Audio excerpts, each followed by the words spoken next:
Welcome to Meldon Law and Friends. We have a great show for you today. We've got the head basketball coach for the Florida Gators, Todd Golden, as our guest, and it's going to be interesting to see what Todd has to say about this upcoming season, which starts next Monday, as a matter of fact. So stay tuned. Before we get to Coach Golden, we're going to go ahead and talk about what's going on in the community.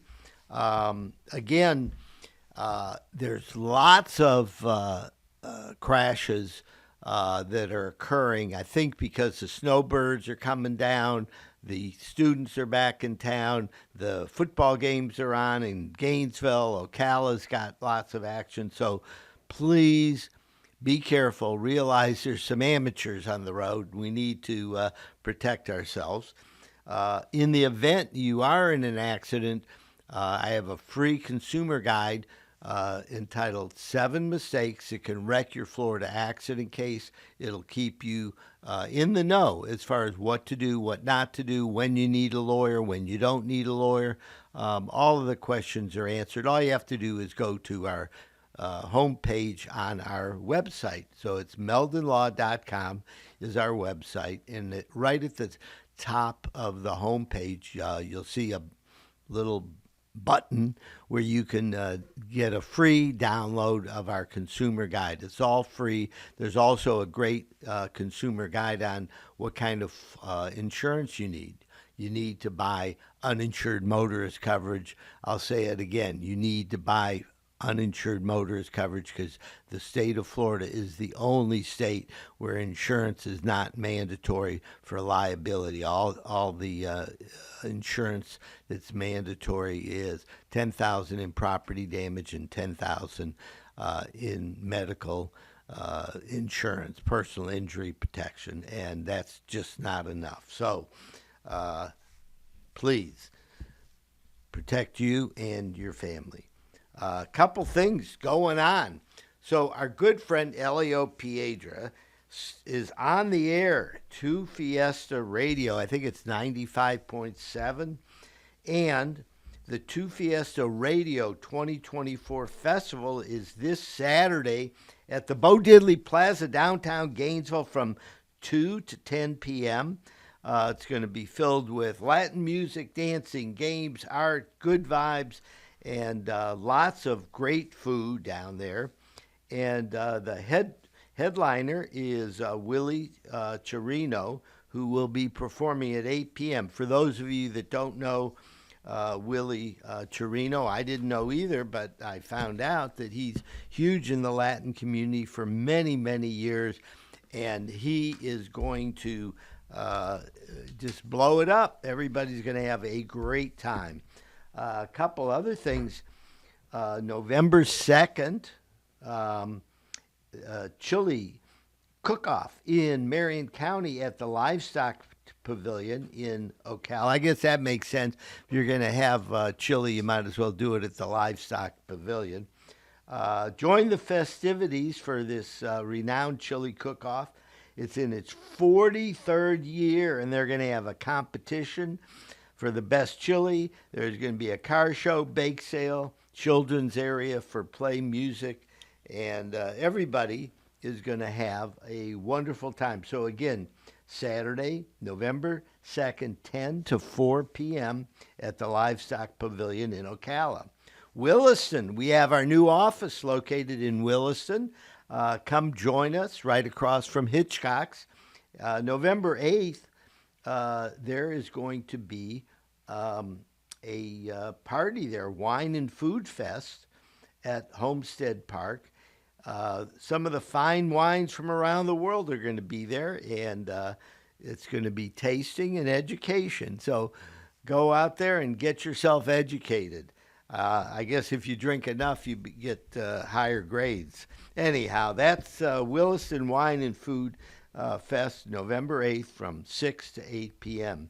The Tom Petty Festival was originally the second week in October because of the Hurricane Helene.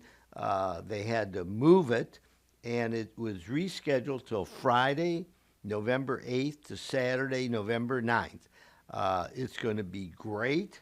There's a huge lineup. I know that Stan Lynch, the original, one of the original members of the Heartbreakers, is going to be there. He has a group. Stan is an incredible musician, drummer, and songwriter, so don't miss it. Check it out. The tickets, you can get a whole weekend ticket for $50. You can't beat that. So, again, November 8th and 9th, Friday, Saturday, the Tom Petty weekend at the Heartwood Soundstage. Here's something new. November 9th, 10 a.m. to 4 p.m. at the College of Central Florida in Ocala. They're having a TED Talk. I love TED Talks. They're so interesting, and they really expand your mind. They're going to. The theme this year is humanity. The meaning of humanity is compassionate, sympathetic, or generous behavior or disposition. The quality or state of being humane.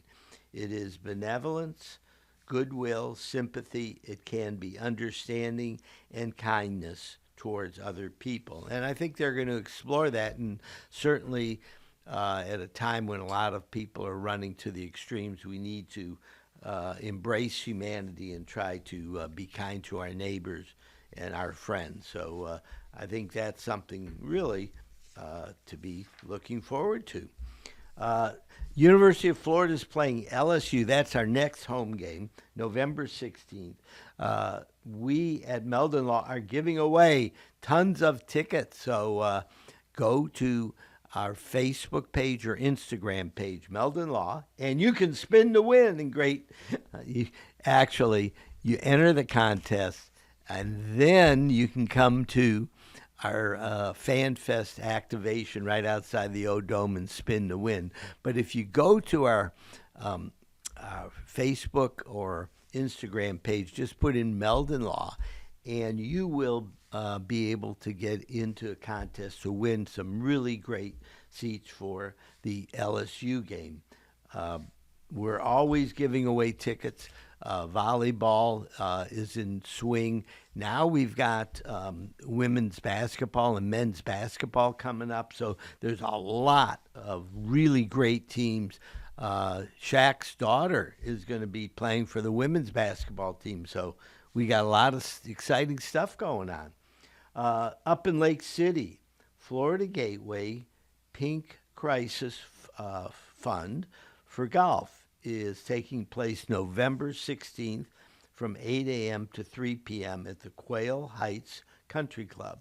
Wear your best pink attire and come out for golf, raffles, games, beverages, lunch, and more. Tea time, 8:30 with a shotgun start, three-person scramble, and it's only $60 per person, $180 for a team of three, and it supports Florida Gateway Pink Crisis Fund, which assists cancer patients in Columbia County and surrounding counties with medical expenses.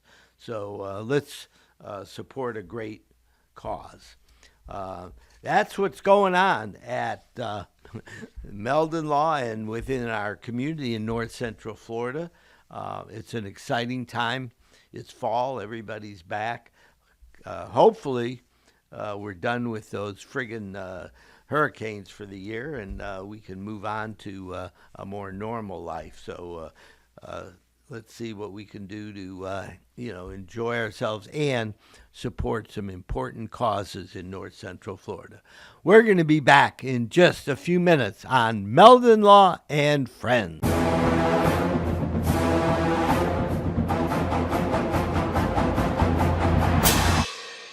Jeffrey, what are you doing?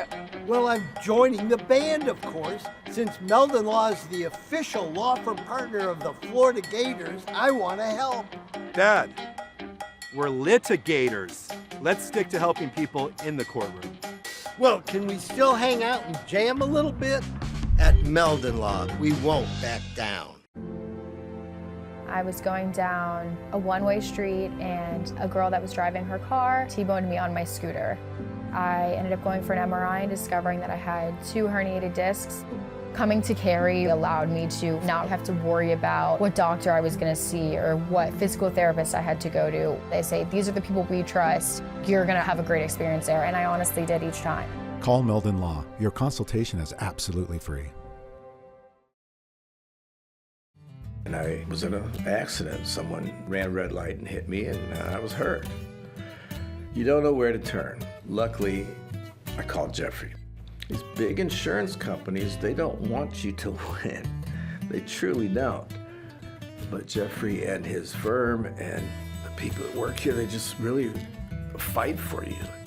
You call the law offices of Jeffrey Meldon, because you're gonna need help, and they will help you. Call Meldon Law right now. Hey, Sammy, look who's there. Say hi. Hey!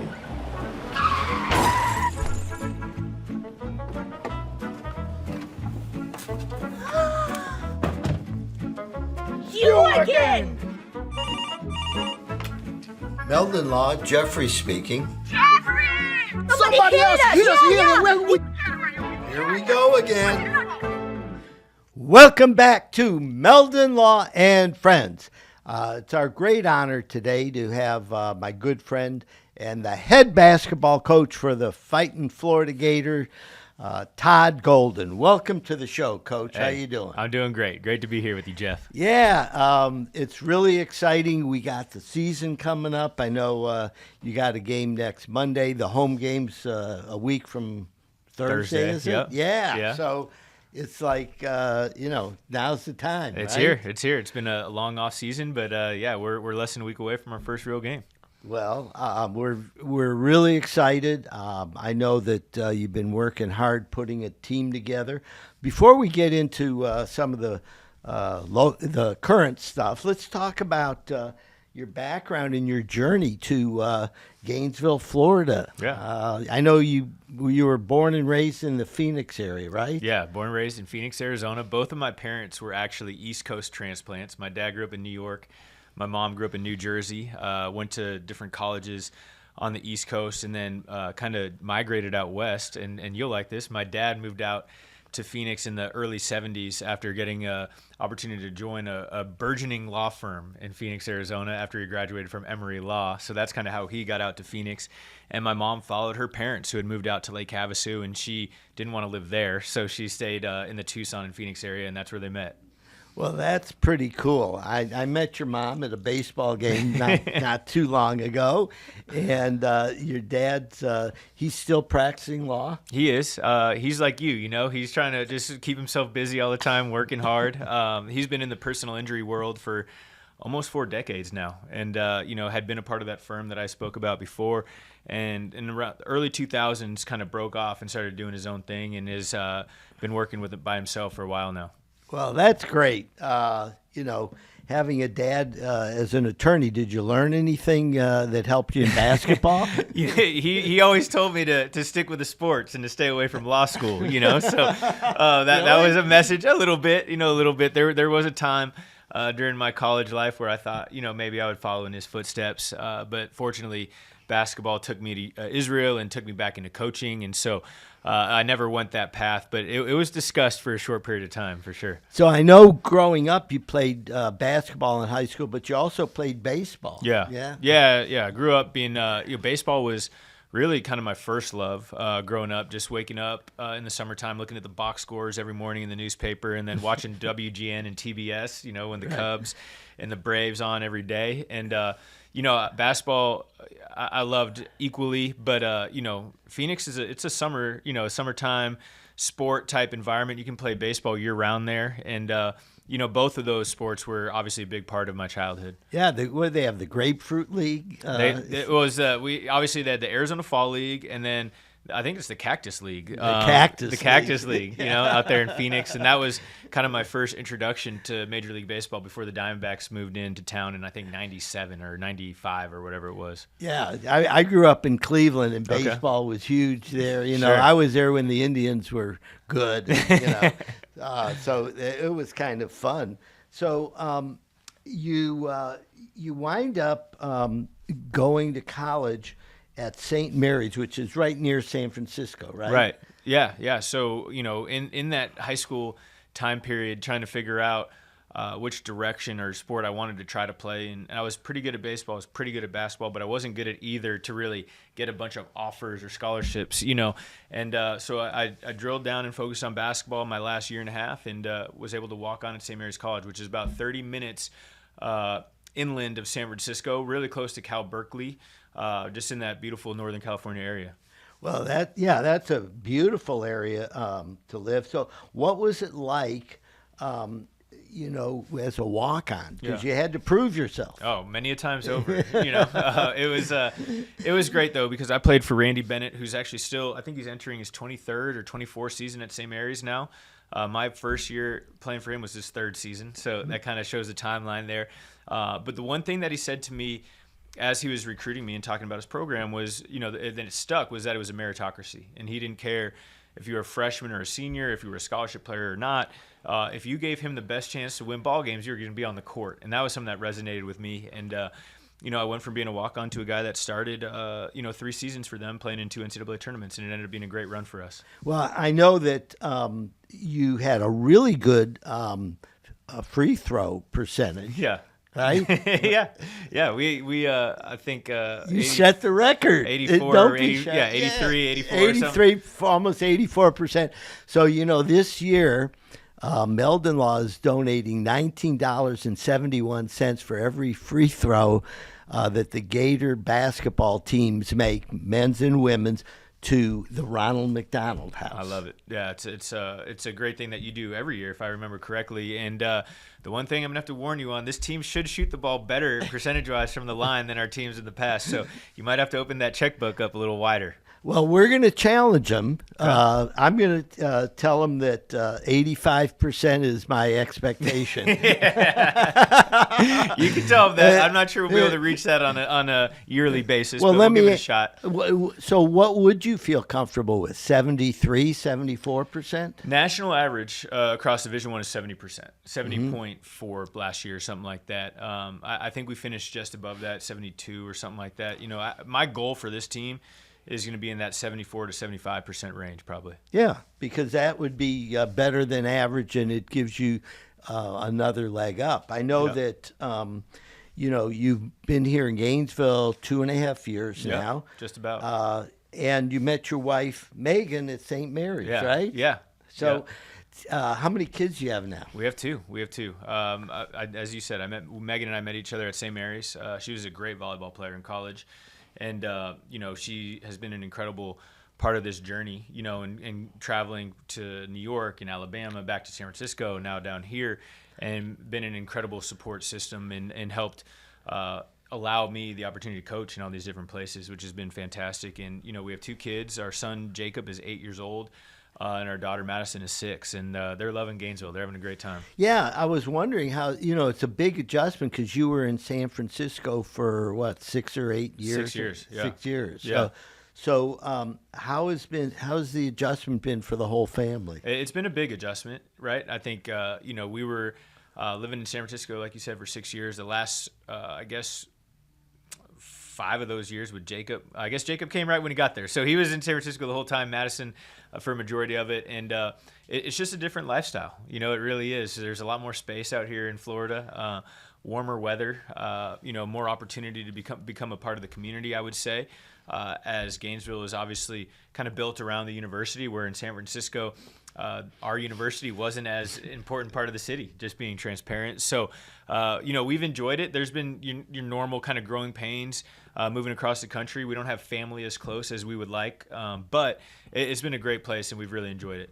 Yeah, well, I'm glad to hear that. I mean, what sports are the kids in? So Madison is a tennis player. She's a gymnast, and she's really enjoying kind of the acrobatics, cheerleading type, space. So she's very active in that. Jacob is I mean, he's playing everything. He plays baseball, he plays tennis, he plays flag football, he plays basketball, you name it, and he's going to be playing it. So Megan and I, depending on the days, we run a shuttle service, getting these kiddos to and from their practices. I know you've lived that life before. So, but we're enjoying it, and we really enjoy watching them compete. Well, that's great. Do you think you can score tickets for your daughter for the gymnastic events? Yeah, absolutely. She actually really enjoys the volleyball at UF. So we try to do a couple games a year of that, and then soccer as well. We have not been to a gymnastics event this year, but I think they start getting rocking and rolling about the same time we do. So we'll have some opportunities come the new year. The trick is they only have 5 home meets all year, right? Meets all year, right? Yeah. So you got to kind of take a look and see if you can figure that out with your basketball right. schedule. Well, and a couple of them generally are the night before our games, in the season. Yeah. So we got to balance it and see how it goes. But I would love to get out there and at support. the very least, to have Megan take the kids. Absolutely. My wife and I go to every event. When we're in town, we love going to the gymnastics events because this year they may be the best team in the country. Yeah, no, Jenny's done an incredible job. Actually, Jenny Rowland was a young assistant at Auburn when I was an assistant at Auburn, so it was really neat to come here and see all the success that she's had. How do the coaches socialize, get to know each other at University of Florida? Scott does a good job, at least, in my opinion, of kind of gathering everybody at the beginning of the year. And as you can imagine, just like any profession, there's turnover, right, over the course of the 12 months of the year.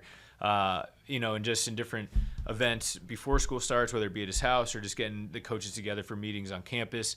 There is a great culture at UF in terms of, first of all, having expectations of your program and being successful, and also supporting each other. So it's been really neat to be able to kind of ingratiate myself and our family into that program and into that culture. Yeah, the women's program's pretty friggin' amazing, right? When Yeah. you look at their programs, I mean, softball may win the national championship, gymnastics might win the national championship. Mary Wise has one of the storied programs in volleyball. You've got, soccer and all those lacrosse is swimming has been, so anyhow, let me ask you this. How do the coaches around the country socialize and get to know each other? In terms of basketball coaches? Yeah. I think a lot of it is it's a small fraternity, at the end of the day, and a lot of us that have kind of picked this profession to live within. It's hard to get out once you get in there, and you kind of learn to live this lifestyle. And we spend a lot of time together in the summers. As we're on the circuit recruiting and evaluating players and prospects. And as you kind of this is the 4th institution I've been at, and you come across different people at every stop, and so those relationships matter, and you stay in touch with those people along the way. And the more time you spend in the profession, obviously, the more relationships you're able to build. But it's a fraternity. I feel like we try to look out for each other and support each other. But at the end of the day, we have to beat each other to survive. So there's a lot of love in the off season, but once the season gets going, it gets a little more competitive, as you can imagine. Well, the Gators have been to 5 Final Fours, and I've been to every one. Wow. And I've been to every national football championship the Gators have been in. So I feel like I'm a blessed Gator fan, right? Now, a secret I found is in 2000 we went to Indianapolis to play against Michigan State, and who eventually won. And we got a room at the Hyatt Hotel, and that's where all the coaches were staying. And ESPN was there. And on the Sunday, between Saturday and Monday, all the coaches were there doing interviews all day long, and they were having get-togethers and meetings with each other. And, Huggins was there with Jerry Tarkanian, and I saw him at the bar, right? Yeah. And I go up to him and say hello and introduce, and I got a beer, and I'm sitting there with these 2 giants of basketball. Yeah. Sitting there in the Hyatt Hotel outside of, where the arena was. And they were telling me, at least back in 2000, that was tradition for Yeah. all the coaches to kind of meet at where the Final Four is. Yeah. And, obviously there were only 4 coaches That were still working. that were still working. But that it was kind of, I don't know, do they still do that? Absolutely. The Final Four is definitely, kind of looked at as kind of an end-of-year get-together for the programs that are no longer playing. But I will say the one thing that has changed dramatically is our springs in terms of the way that our profession and our business is. It used to be more quiet in the spring, and so you would feel like you had the opportunity to go to the Final Four and spend time, with your fellow coaches, and then still be able to do stuff with your family and get some time that way. But now, in this transfer portal era and the way that rosters turn over, we don't get as much time in the spring. We're recruiting, we're building our rosters. And so now what I've done the last couple of years, since being fortunate enough to be the head coach of Florida, is I just take my family to the beach. When the younger guys on our staff take off to go do their networking and hanging out with their friends, Megan and I grab the kids and we go over to Ponte Vedra and try to lay low for a couple of days. And I'm fortunate to now be at the point in my career where the networking piece is not as important, right, as it was probably 10, 15 years ago. So I try to use my time a little more wisely. But my hope is this year and the coming years that we are still working for that weekend. We will be. I promise you. So who are the coaches around the country you stay in touch with the most? Oh man, it's a great question. We kind of have a little bit of our like St. Mary's tree, which we're very proud of, and that's Randy Bennett, who I played for, Kyle Smith, who's now the head coach at Stanford. Those 2 guys coached me in college. And guys that we've worked with kind of in that realm. Obviously, I have a couple of them on my staff now, but Kevin Hovde and Carlin Hartman, Jonathan Sapphire, John Anderjak, all 4 of those guys worked with us at Columbia over a decade ago, believe it or not. And they're now here in Gainesville, and that's been really neat, being at a place as amazing as Florida is with that staff and being able to try to, do some great things with them here. Mike Magpio at UC Riverside's a great friend of mine. Chris Gerlofson, the head coach at San Francisco, who took over for me, is someone that I'd consider really, really close. And then the Pearls, at Auburn, Bruce and Steven, they're like family to me. I worked with them for a couple years. Bruce coached me back in 2009 on the USA Maccabi team. And, I think of those guys, as I said, as family, people that I really enjoyed working with. And it made it even tougher to compete against them in the SEC championship last year, and not being able to become victorious. Yeah, I know. And Coach Pearl is great. He came to the Student Jewish Center at Chabad about, 12, 15 years ago when Steven was still playing. Yeah. And he spent 2 or 3 hours with the students, and he hung out. The game was at night, and they got there the day before. And he just seemed like a genuinely nice, caring person. Yeah, no, he was. I owe him a lot in regards to where I am today and kind of learning from him over my career. And even though we're the biggest competitors right now, being in the SEC, we still do everything we can to support each other, obviously when we're not competing against each other. So I look at the SEC, and we've got 7 teams ranked, right? Yeah. Including the Gators, right? So what does that say about the strength of basketball in the SEC now? It's as good as it's ever been, and it's interesting because back in 2014, when I left Columbia to go work at Auburn with Bruce and Steven, when Bruce got that job, I just remember the concerted effort by Mike Slive at the time and Greg Sankey, who was the second in charge at that time, to lift the basketball in this league, because the football was great, as we know, and I think the year before only 3 teams or something made the NCAA tournament, and so they knew that was not okay, in this league. And I think there's 2 things that really kind of catapulted this league on a basketball level. Number one was that self-evaluation process back 10 years ago. Like, hey, this is not good enough. We got to really. There was Kentucky and Kentucky. Right, and then Billy in Florida, and that was about it, right? And then before he left, and so just that self-evaluation process, and then the schools made a concerted effort to go out and get the best coaches, right? And you look and you saw Auburn got Bruce, you saw Tennessee got Rick Barnes, obviously Calipari a couple years before at Kentucky, Nate Oates at Alabama, Eric Musselman at Arkansas. There was just this big influx of really, really talented coaches. And collectively, they were able to raise the profile of this league. And now this past year, you enter Texas and Oklahoma into the equation. You have two more really, really good programs. Now you have 16 teams. And, the reality is we feel like if you finish around 500 in this league this year, you're going to have a really nice seed in the NCAA tournament. That's how competitive this league will be. So we're going to do everything we can, obviously, to finish in that top 4. And if we can do that, we're going to be in really, really good shape. But other teams will still have opportunities to advance, even if they're not in that, top 6 or 7 of the league. It's pretty amazing where you look at Kentucky and they're not even in the top 6 teams in the SEC, and you shake your head. Yep. So does it help in recruiting?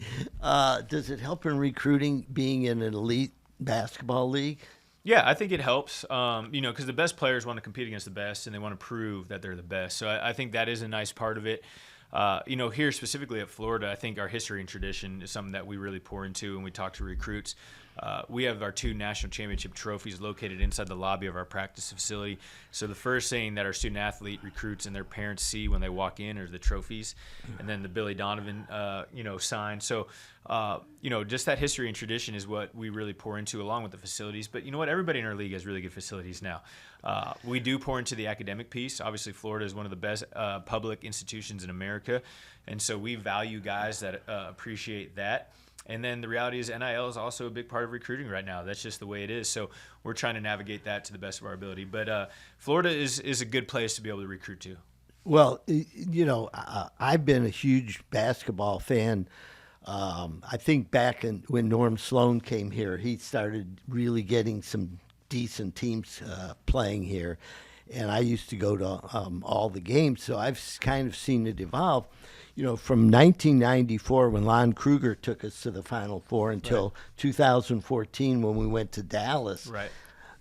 We were in 5 Final Fours in 20 years. Nice run. And that was a pretty nice run. Yeah. So when you talk about the Gator brand and the heritage, how does that resonate with today's young athletes? The great thing for us is that as you mentioned, it was really in the mid 2000s that Billy and his staff and players won back-to-back national championships. That's when I was in college, and the great thing is Al Horford, from those teams, is still playing well in the NBA. So it's not like we're talking about guys that our players have never seen before. They don't know who they are. Al Horford is still starting for the best team in the NBA. So there is something that we can kind of parallel and connect between that era and now. Our guys know who Joakim Noah, is. Our guys understand how, impactful that his career was in the NBA. So, just being able to tie that to these guys is really important. Now, we have to give a plug to Spurrier's Gridiron Grill, which we're here at right now. Yeah. You can see all the football helmets behind us. How do you utilize Spurrier's Gridiron Grill to help in recruiting? Well, we do most of our recruiting meals here. I could probably name the menu start to finish and give you every dish that's being served here. It's a great place, and the thing that we really love about it is just the energy that's in here. Fans from across the state come in here on a regular basis. The one thing that I've always thought is really neat is how much time Coach Spurrier actually spends in here. It's one thing to put your name on the restaurant. It's another thing to really engage with the patrons and be a part of the experience. And that's something to me that makes this place uniquely special. And obviously they do a really good job with the food, which is something that keeps us coming back. Yeah, Coach, the head ball coach shows up here all the time. So if you guys want to come out and support one of the great restaurants that I've ever been to, it's a museum. It's pretty unique. It is. It's a sporting venue with incredible memorabilia. You see the helmets in here, and then all the the national championship memorabilia out there. It's a eye-changing experience, for the people as they come in here. Yeah, I'm sure the recruits, and they come with their parents, right? So the parents actually know who Steve Spurrier is. For sure. The kids go, no, they've heard of the old ball coach. So we make sure they understand when the they come in head here. ball coach. The head ball coach. Don't ever call him the old ball coach. I will not. He will not appreciate So I don't know that. if you know, Spurrier and I are the same age within 8 or 10 months with each other, but I'm older, so he calls me senior. I love it. Anyhow, I wanted to ask you, we hear all the bad things about NIL and transfer portal. What are the good things about NIL and transfer portal? I think the one thing that everything, as the times change, as you get more comfortable with what's going on, you kind of understand the picture more clear. And I think that's where we're at with NIL. Initially, when as it was the Wild Wild West and there was no governors around it, it wasn't necessarily great for the sport, and for the direction of where we wanted to go. I do think, what's good about it. Number one, these student athletes are working their tails off, and also I think most of them, all the guys in our program, we talk to them all the time about understanding and appreciating the value of a scholarship, first of all, right? Being able to go to a university like Florida for free and get the best education and be able to use all these resources. But on top of that, the reality is, specifically for football and basketball and some other sports on our campus, they are creating revenue for the institution and for the university. And what that formula should look like in terms of what they receive, I don't have the answers to that. But it shouldn't be zero, I don't think. Mm-hmm. And so kind of figuring that piece out and working through the House settlement, which should be coming to fruition here in a couple months. The student athletes do deserve a piece of the pie, in my opinion. The coaches do, the university does, the student athletes do as well. So continuing to work on the right solution for that, I think is really important. I think we're on the right track. And for the transfer portal, I think, listen, the fact that the students are amateurs, I do think it should allow them the opportunity to move if they do desire to do that. I don't necessarily think it's best for them in the long term in terms of learning about mental toughness, about learning how to operate through adversity, because that's not really what happens in the real world. If your job's not going well after 6 months and it's your fault, you don't just get to say, hey, I quit and I'm going to go find another job that's paying me the exact same. It's just not realistic. And so I think that is the concern, that maybe we're providing a little too much freedom of choice to where they go, because it's not necessarily preparing them for the long run. But then the other argument is that that's not our job to do that. We need to provide, this free market landscape for them, and then they'll continue to learn. So, I personally, if I could write the transfer legislation, I would allow everybody to have a one-time transfer exception like they used to. And then if you want to transfer again, you can, but you have to sit out a year. And that would be the choice that you have to make. And then also allow student athletes to leave like they do now if a coach leaves. Because I do think there is a lot of decision-making going on behalf of these student athletes based upon the coach as well as the university. So if a coach leaves, gets fired, or takes another job, I think the students should be able to take a step back and say, all right, I need to reevaluate if this is where I should be because of this big change. And if they want to leave, they should be able to leave on those terms as well. Well, I think that the transfer portal has helped a lot of basketball players that maybe started at minor schools as far as the development of their basketball programs and the leagues they're in. And it should benefit the SEC, because I think it gives an opportunity for young players who've developed sometimes over 1 or 2 years and they want to transfer. Some of them, they graduated in 4 years, right, and they decided they wanted a graduate year. Yep. I don't want to call it a farm system, but in some ways it's similar to that. Listen, it's what it's becoming, right? And I think the reality is, some of the mid to low major schools are, do a wonderful job of coaching and evaluating and developing. But unfortunately for them at this moment, they don't have the NIL resources that a lot of us high major schools have. And to the point of freedom of movement for the student athletes, one of the reasons of why they fight for the transfer portal is because they want that opportunity to earn NIL when that window is available to them. And the reality is, a lot of kids right now are going to make more money in college than they ever do playing professionally. And that's just factual information. So if a young man is playing well at a low major and they don't have any NIL to support him, he probably should have the right to see if a school like Florida or another SEC member institution can do that for him. Yeah, look, if they've been playing at a minor school and they come play in the SEC, they're going to get airtime. They're going to be playing against really good competition. They're going to develop their game. You can only go so far if you're playing what I would call minor league competition versus the top teams in the country. So if I'm a really good player who started out at a school and now I want to step it up, that's a perfect reason for the transfer portal to exist. Yeah, I agree completely. And I think, we've seen a lot of success so far since we've been here using that model, right? You go back to our second year, we brought in Walter Clayton from Iona. We brought Micah Handlockton in from Marshall, Zion Pullen in from UC Riverside. All three of those schools, would be considered in that low major to kind of low mid range. And all three of them are obviously very good players. They've had a lot of good success here. So it's to your point, it is something that's been on a short period of time proven to work and be successful. And I think we will have similar success this year with a guy named Sam Alexis who's coming to us from UT Chattanooga.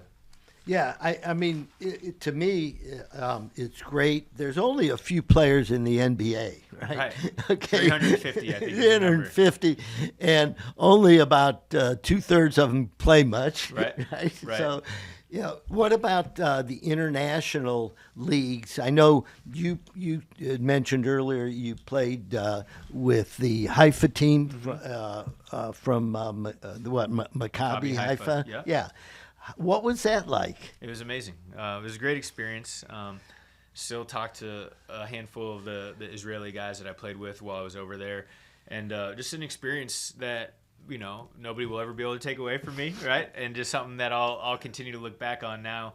About 15 years ago, I still can't believe it was that, long ago now, but just something that, I'll have for the rest of my life. But and also got a great appreciation for international basketball, and that's been a big part of how we've built our teams, both at San Francisco and here at Florida. I think we have 5 or 6, maybe even 7 international guys right now. 6, I think it is. At San Francisco, we had 7 or 8. So we'll continue to evaluate in that market. Yeah, I mean, you look at the NBA and some of the biggest stars, Luka Doncic and all of them. Giannis, Nikola Jokic, like all these guys. I think the last 3 MVPs were all international. I know you're a sports card collector, right? I am. Okay, so who are you betting on to as far as moving up? To keep going? I what I've started to really enjoy doing with Jacob is we're looking at some of these good young rookies across the different sports. Like we got a nice Wemby auto rookie. In football we got Malik Neighbors. We got some other good young players, and just seeing how they do over the course of the year has been really fun. We got Wyatt Langford, former Gator, Paul Skeens. Wyatt, yes. We got some good ones. So, well, hopefully they have success, and over the years it continues to kind of gain some value. My dad was in the real estate business. I've always invested in real estate, but Freddie Weeby's got me thinking about switching some of my cards. money. No, for those of you that don't know, the card, the sports cards and other cards as well are really big, and they're getting more sophisticated, and they actually have value, and you can trade them, and it's not like funny money. It's it's a real deal right now, for sure. And the ones that are the most valuable are the ones that cost the most. That's right. They tend to go up more. Absolutely. Yeah, and if you have any from when you were growing up, those would probably be pretty valuable too, brother. Well, I did have a client that owed me some money once, and he took some cards. I didn't take the whole fee in cards, but I took part of it. So I know I have a Jerry Rice rookie card, but I don't think that one's worth a lot for some reason. Maybe it was they call it the junk wax era, where they just they printed a lot of the cards. So yeah, that's a whole nother deal that we could talk about. I want to talk a little bit about your coaching philosophy. I know you're really focusing on rebounding, on turnover ratio, and things like that. And when you were in college, you had the second best turnover to assist ratio in the country. Talk about that and how it affects your recruiting as well as how you're coaching the team this year. Yeah, I just think the way we look at the game is pretty analytical. And obviously as you watch basketball, you see highlight dunks and threes, and people focus a lot of their attention on that. But just like any sport, you can kind of break basketball down and really drill down on what's really important to being successful. And as you mentioned, the things that we really like to pride our program on are developing our guys in the areas that don't require talent. So what we mean by that is obviously you need to have some physical talent to rebound or to jump in the air, but it's more of a mental toughness process over result thing where we're trying to make sure we win the rebounding battle against our opponent by a 10% gap every game. We want to make sure, to your point, we take care of the ball. We don't want to be lackadaisical with the way we value the basketball. We want to have way less turnovers in our opponent. We strive to really take good shots. We're not a program that allows guys to take shots that aren't efficient for the offense. So we really hunt catch and shoot threes and dunks and layups and really try to limit our mid-range jumpers unless they're open, going middle and shots that the other 4 players on the court know that we're going to take. But big picture-wise, we're looking for smart guys that can execute. We're looking for mentally and physically tough guys that don't get too high or too low depending on the circumstance and can really focus and execute. And obviously you need talent. You need guys that can put the ball in the basket. But around those guys, you need others that are doing the dirty work that really help you win. So last year you were a little concerned because of some of the fouling going on. On the other hand, a lot of teams I see are aggressive at fouling as part of their defensive strategy. Yeah. What are your thoughts on that? I think it's a balance. I think we need to, last year we fouled a little too much, but we also were not turning our opponents over enough. So it was kind of a bad marriage in that realm. We need to do a better job of fouling less, but also providing enough pressure defensively on our opponents to make them turn the ball over a little bit more. And that's something that we've been working on quite a bit this offseason. So the defense is something that doesn't get the glory, right? Yeah, to an extent, for sure. It's. I mean, you see it, but most fans are watching for the 3-point shot and screaming and yelling and stuff like that. But really, in most sports, defense, pitching wins in baseball. That's right. And that's where last year we were fantastic offensively, but we were not good enough defensively, and we got to improve this year. I think we will. To where, on nights where we're not shooting the ball great or we don't execute like the way we want to, we can still have success and win. Yeah, I mean, look, if you're out rebounding the other team by 6 rebounds a game and your turnovers are plus, you're ahead by 4 on that, and then 6 and 4 is 10, right? And that means you get 10 more possessions than the other team. And a possession's worth a point. So put it that way. If we can out-rebound it by 6 and turn it over 4 less times, we should probably have a 10-point advantage in that realm. So besides the rebounding and the turnover ratio, is there another metric that you really feel is your top 3 or 4? Yeah, well, there's 2 kind of ways I would explain it. In terms of just overall philosophically, basketball-wise, the 4 things that equate to winning and losing is effective field goal percentage, basically what your 2-point field goal percentage is, plus the value of your 3-point field goal percentage combined, and then turnover rate, which we were just talking about, rebounding rate, which we were just talking about, and then another one is free throw rate. How many free throws you shoot per game divided by the field goal attempts you take. And if you are better than your opponent in all 4 of those in a game, you're going to win by like 25 points. If you're better in 3 out of 4, you'll win by 10, 15. 2 and 2, it's going to be tight. You only win 1 out of 4, probably going to lose by 10. You get smoked in all 4, you're going to lose by a lot. So those things we talk about a lot. In game specifically, though, we really try to hunt what we call a kill defensively, which is 3 stops in a row. If we stop the opponent or prevent them from scoring on 3 consecutive possessions, that's considered a kill. We want 7 of those a game. If we get 7, we're going to win the ball game. Because that's challenging. Very challenging.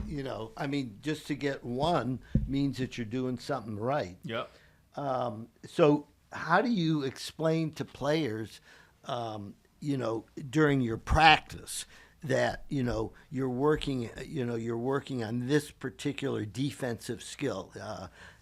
Do you structure your practice like that? Yeah, we generally spend the first 10 to 15 minutes of practice doing some type of skill work to warm up, and then we get into some sort of 5-on-5 breakdown, whatever we want to focus on that day. Maybe it's transition defense, maybe it's half court execution. And spend about 10 to 15 minutes there. Then we really drill on our defense, and probably about 20 minutes.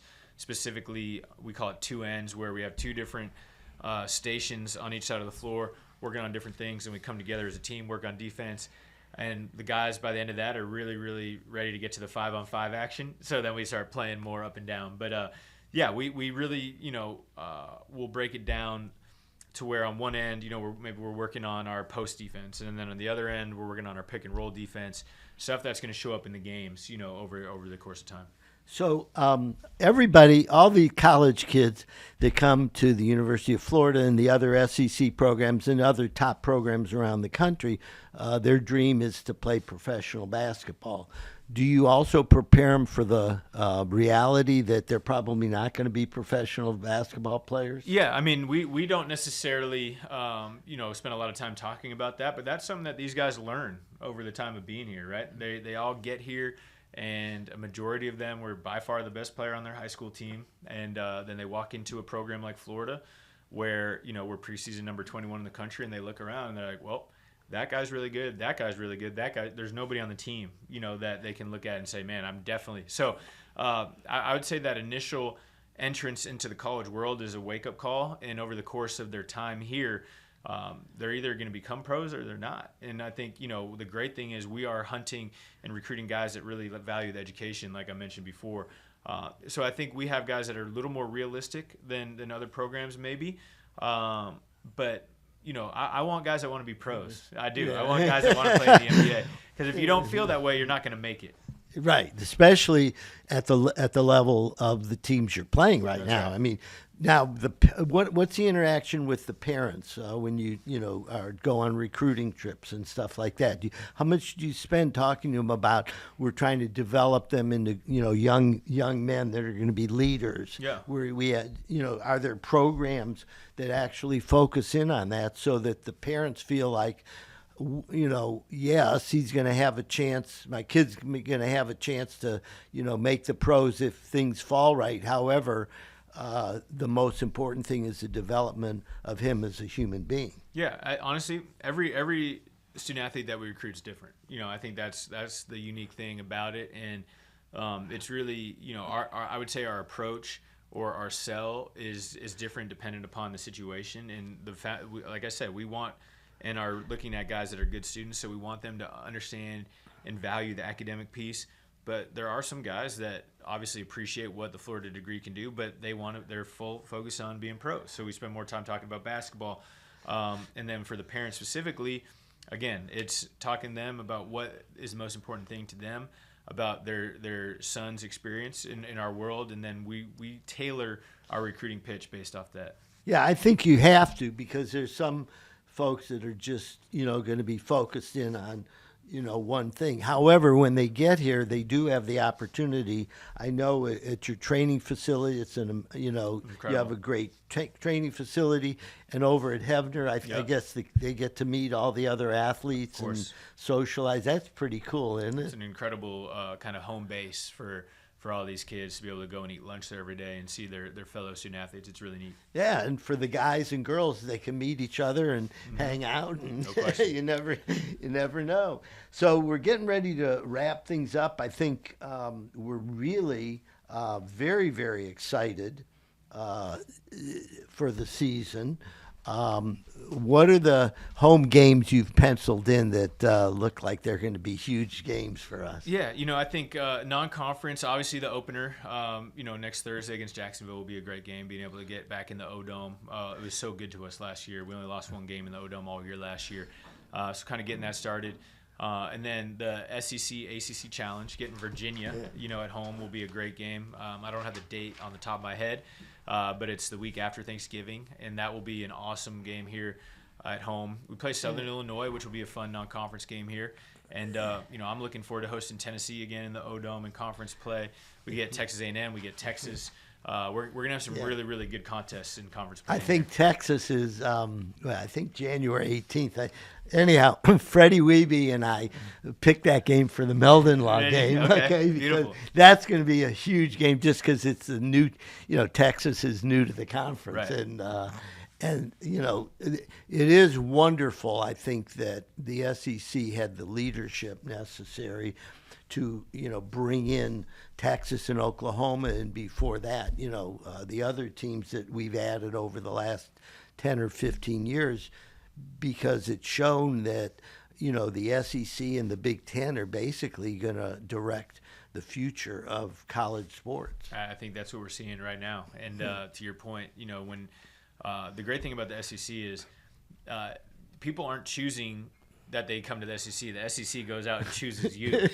and that's what they did with Texas. That's what they did with Oklahoma. And Commissioner Sankey, along with the commissioner of the Big Ten, have done a great job of really just kind of, for lack of a better term, making sure that the SEC and the Big Ten are the center of college athletics. And the SEC really is kind of the Southeast United States, whereas the Big Ten is. Now Rutgers is going to go play USC, right? It's a little interesting to say the least. Well, it's going to be interesting on the student athletes and traveling and stuff like that, because for a basketball game, football, they'll maybe leave a little earlier. You think the same thing will happen with basketball? I think, but you look at a school like, and not even in the Big Ten, but Stanford, where one of my former bosses now works. They're in the ACC, so they're talking about traveling to Duke and to Virginia, and it's just like. For a Tuesday night 2-hour basketball game, right? It's going to be a long trip. So I think this first year of this kind of conference realignment will be tricky to work out. Well, I want to thank you so much for coming. We got our basketball here for the Gators, and it's really an honor to see the basketball program improve the way it has. We're really excited. I've been going to the games for 35, 40 years, and I sit right behind Coach Golden here, screaming and yelling, and stuff. And we hope that, the crowd is going to come out this year, because last year we only lost one game at home, and you can, tell the fans how much that matters. Oh, there's no doubt. The support that we receive in the O-Dome is a huge part of the success we had last year. And the thing that we thought was great was every game towards the end of the year, we were getting more and more people there. And we had over 11,000 people at that senior night game against Alabama, where we just played very well, won by 20, and solidified our tournament resume. We hope to do it again this year. I know. I was in Alabama when we on the trip with you when we got our butts kicked 2 years ago. Yeah. 2 years ago. It was a nice reversal of fortune for sure. That game, I was so excited at that game. I was just shaking my head, going, "I can't believe this." But anyhow. Coach, it's great having you on. I hope that, sometime later on we can have you back on and you can talk about a wrap-up of a great season. Let's do it. And you've done a great job of recruiting the kind of talent that we want to see. And it's going to be – I can't wait. I'm ready to go. Thanks a lot for having me, Jeff. So thank you very much. Thank you. And that's a wrap on Meldon Law and Friends.